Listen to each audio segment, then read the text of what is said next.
Asuransi bersama Fajar Nindyo. Assalamualaikum warahmatullahi wabarakatuh. Ketemu lagi dengan saya di channel Pojok Asuransi. Ayo mocok ngobrolin asuransi. Bagaimana kabar teman-teman pojok asuransi di seluruh Indonesia? Semoga teman-teman masih dalam kondisi sehat walafiat ya. Meskipun negara kita masih disibukkan dengan berita COVID-19 yang sampai saat ini pemerintah masih berupaya keras untuk menyelesaikan persoalan yang satu ini ya. Bahkan Pak Luhut Binsar Panjaitan sampai mengatakan agar pengusaha mau berkorban selama dalam masa PPKM darurat ini. Nah, karena mungkin banyak dari pengusaha yang memiliki polis properti yang umumnya adalah property or risk, maka kita akan coba bahas mengenai dampak dari adanya virus corona ini terhadap liability police property or risk. Jadi dalam konteks asuransi ini, keberadaan dari virus corona dapat kita tinjau sebagai sebuah penyebab kerugian yang apakah nantinya akan berpengaruh pada liability dari polis yang dimiliki oleh tertanggung, atau sebaliknya dia tidak memiliki pengaruh apapun. Kita akan kembali dulu kepada prinsip dasar bahwa polis property all risk adalah jenis polis yang dikatakan sebagai all risk atau unnamed perils. Nah, apa konsekuensi dari adanya polis yang berbasis all risk ini? Bahwa tertanggung memiliki paling tidak ada 3 PR utama. Yang pertama, bahwa tertanggung harus membuktikan adanya physical loss, destruction, or damage yang tidak dikecualikan di dalam polis par, baik di dalam general exclusion maupun special exclusion. Ya, itu adalah PR pertama dari tertanggung. Kemudian PR yang kedua, bahwa tertanggung harus membuktikan bahwa kerugian yang dialami pada nomor 1 di atas disebabkan oleh suatu kejadian yang bersifat unforeseen atau tidak terduga, sudden atau tiba-tiba, dan accidental atau musibah. Dan PR yang ketiga, bahwa tertanggung harus membuktikan akibat dari kerugian di atas harus dilakukan perbaikan atau repair atau penggantian atau replacement. Nah, kita masuk ke poin nomor 1 dulu, bahwa tertanggung dikatakan harus membuktikan adanya physical loss, destruction, or damage yang tidak dikecualikan di dalam polis.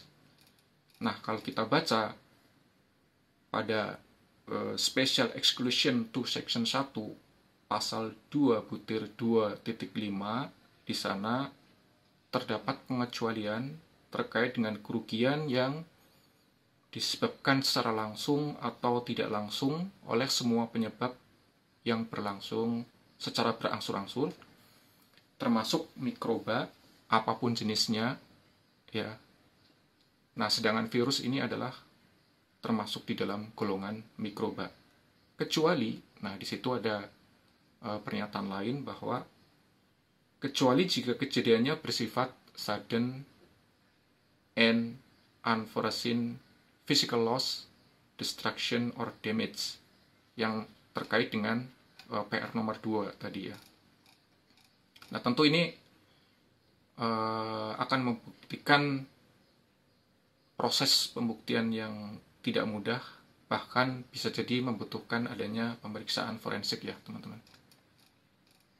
Nah, kita kembali kepada persyaratan nomor 1, di mana di sana disebutkan ada kata-kata physical loss, destruction, or damage. Menjadi sebuah pertanyaan, apa sebenarnya definisi dari physical loss, destruction, or damage itu. Di dalam contoh yang sederhana, misalkan kalau ada gempa bumi atau kebakaran, itu jelas kita bisa membuktikan adanya kerusakan pada struktur bangunan. Jadi, kekuatan bangunan bisa berkurang, kemudian bangunan itu juga menjadi tidak bisa dihuni atau inhabitable. Itu mudah, tapi bagaimana dengan adanya virus corona ini? Dalam kasus yang dapat kita baca di internet, di USA ya, ada sebuah kasus di mana pengadilan memutuskan untuk mendefinisikan apa itu direct physical loss.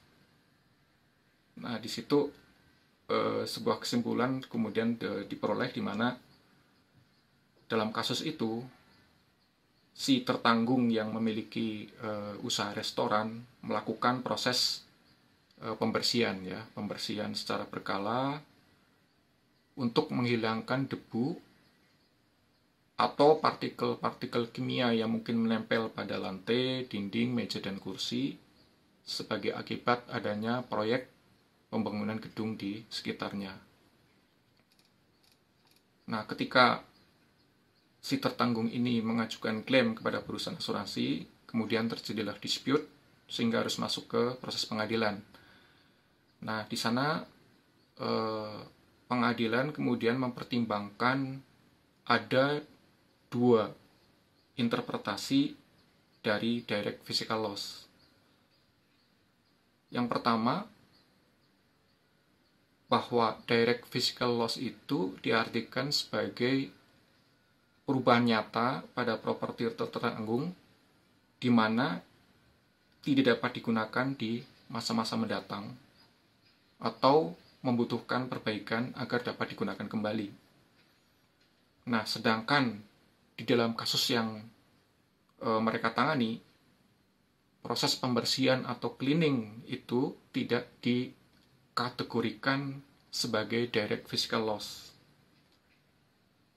Karena di situ tidak ada perubahan yang nyata pada properti tertanggung ya.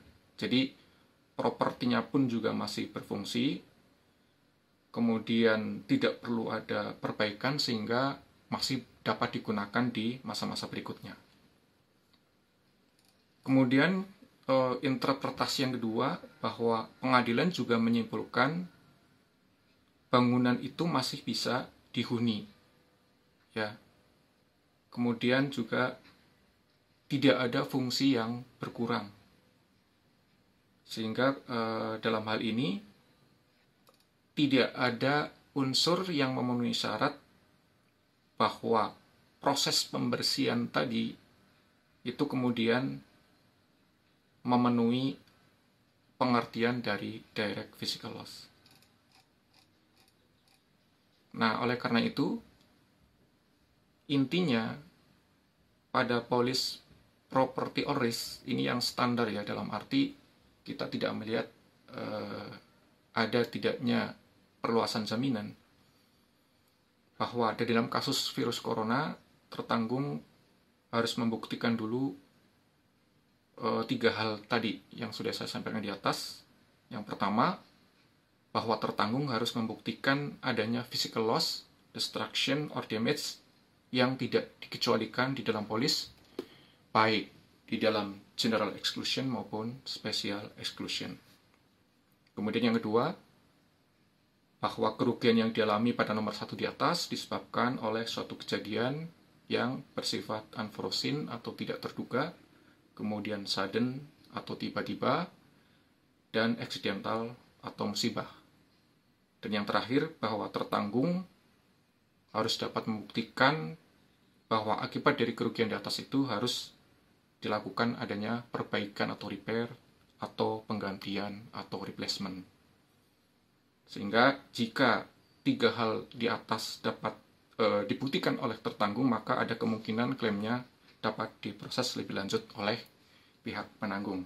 Tentunya dengan catatan bahwa ketentuan-ketentuan lain di dalam term and condition policy itu tidak ada yang dilanggar oleh si tertang itu sendiri.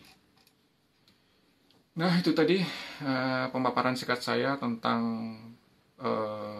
dampak dari coronavirus pada polis property or risk. Semoga ini menjadi pengetahuan meskipun masih bersifat dasar ya, tidak terlalu advance, namun barangkali dapat memberikan pencerahan bagi tertanggung, terutama yang masih awam terhadap adanya polis asuransi. Terima kasih atas atensinya. Jangan lupa untuk selalu mengikuti channel ini. Sampai jumpa di lain kesempatan dan salam sehat. Wassalamualaikum warahmatullahi wabarakatuh.